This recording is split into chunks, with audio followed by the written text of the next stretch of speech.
Welcome to my first YouTube video ever. This is an exciting time. Appreciate you tuning in. I expect to get about 6 to 7 views on this, but if you wouldn't mind just taking to like this video as well as subscribe to my channel. We're basically going to cover a little bit of everything here, from the NFL, the NBA. Tiger Woods is good. Again, we will go ahead and do golf and baseball. So, quick introduction is that I have been a massive sports fan for as long as I can remember. And it's been a dream of mine to just be able to talk about this. And I'm just really excited and really thankful that you're here. So, topics I'm going to cover in this first episode are a few notes about the NFL draft. And I also have some feelings about Dillion Brooks and their 40-point loss to the Lakers, as well as just the dominance of Anthony Davis if he decides that he wants to actually, participate and give his full effort. We'll close out with some analysis of the Golden State and Sacramento Kings Game 7, which was really just Steph Curry reminding everybody who the he is. So let's get to it. So let's talk about how much of a clown Dillion Brooks is. I looked this dude up. I had no idea that he was from Canada. I had no idea that they shit talked in Canada. I thought this dude was from Atlanta, maybe from somewhere else, maybe from Memphis. He's been such a bizarre development in this league. It's clear that he wants to be somebody, but he's not going to be that person from like his offensive contributions. Of course, you have to respect his defensive game. He's a physical guy. He's a big guy.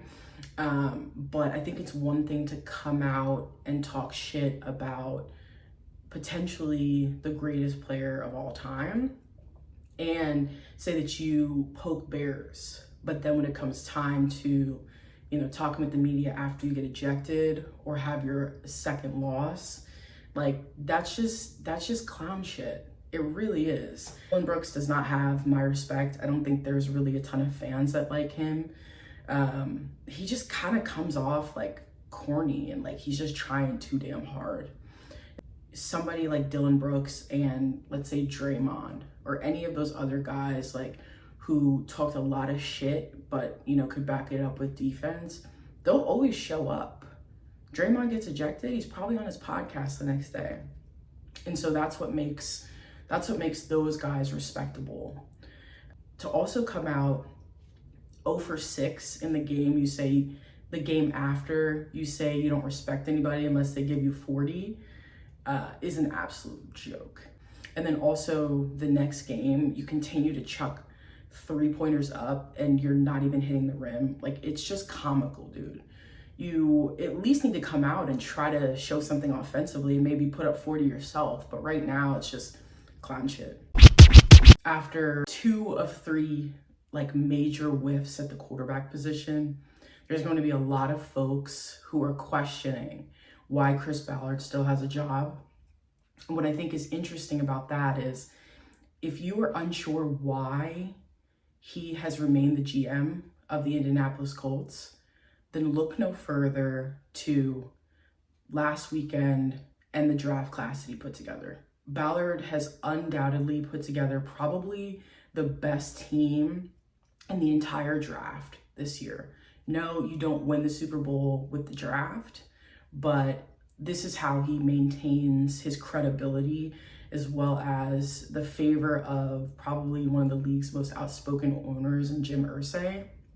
And so there's really not a ton of guys in this league that can do what Ballard does.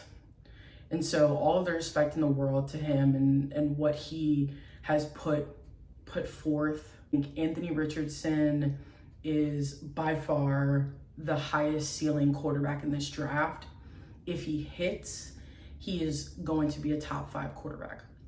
Not only is he an incredible decision maker on the run, incredible vision, but he also has an arm that will kind of make you sit back and think, there's like 2 other guys in this league that can make that throw. And so I think it's going to be a rough couple of games because Anthony, it's not going to be the easiest transition, right? Like if you struggle with your accuracy, if you struggle with your completion percentage, the NFL can be a very, very humbling place. So I just would caution Colts fans to be as patient as they can with him. It's important to remember that the Colts have been burned these last, really, most of the 3 years. They've been burned for a while. They're bitter, they're scorned, and I think it makes a lot of sense for them to take their guy, right? The guy that they can get from day one, who isn't on the last couple of years of his career like they've done with Phillip Rivers and Matt Ryan. They've essentially been, picking up other teams' washed guys past their prime. And so it makes a ton of sense for them to go and get a guy who they can kind of groom and make their own, right? Get him into the offensive system. It's going to make all the difference for them. And I think that's why they decided to take this big swing. The Colts franchise has been very blessed with the quarterbacks that they've drafted.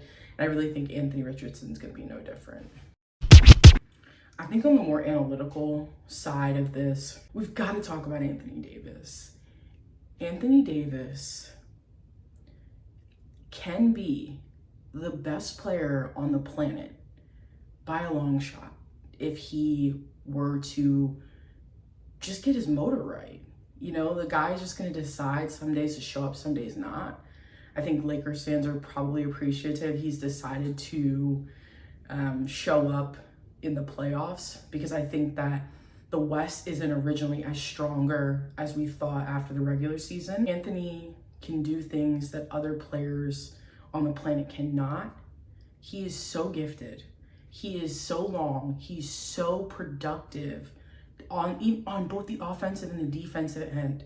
And it's like he's just running through the motions so naturally. I think the biggest issue you get into with Anthony is really just more so commitment, right? Coming into the offseason, out of shape, not really checked in, sitting after LeBron, hits, breaks Kareem's record. Just like a lot of weird stuff. But I think we all have that person in our lives who has the potential to be the best at whatever they're doing, but they just, they're just not really, that's not really their thing. And so I think you kind of see that a lot with Anthony.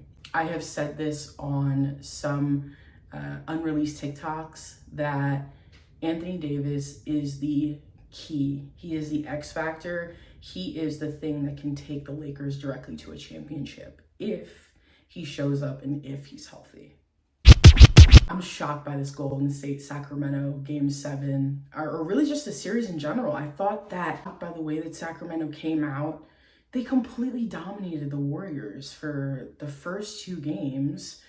I thought that it was going to be difficult for them going back to the Bay regardless of what happened. I thought if they took one of those games that the series was going to be over in favor of Sacramento. But in Game 7, you just see the difference is having that guy, having Steph Curry, having an absolute transcendent superstar. Some people are saying, oh, Steph is aging, he's getting old. If he is, you couldn't tell. And he closed the game out. He was relentless. Think that it's just the difference, right? You either have that guy or you don't. And Sacramento doesn't. Yeah, De'Aaron Fox is an incredible player, deserves a ton of respect. Sabonis, all those guys, right? They're extremely well coached by Mike Brown. But it's, do you have that dude or not? That was what Game 7 was about.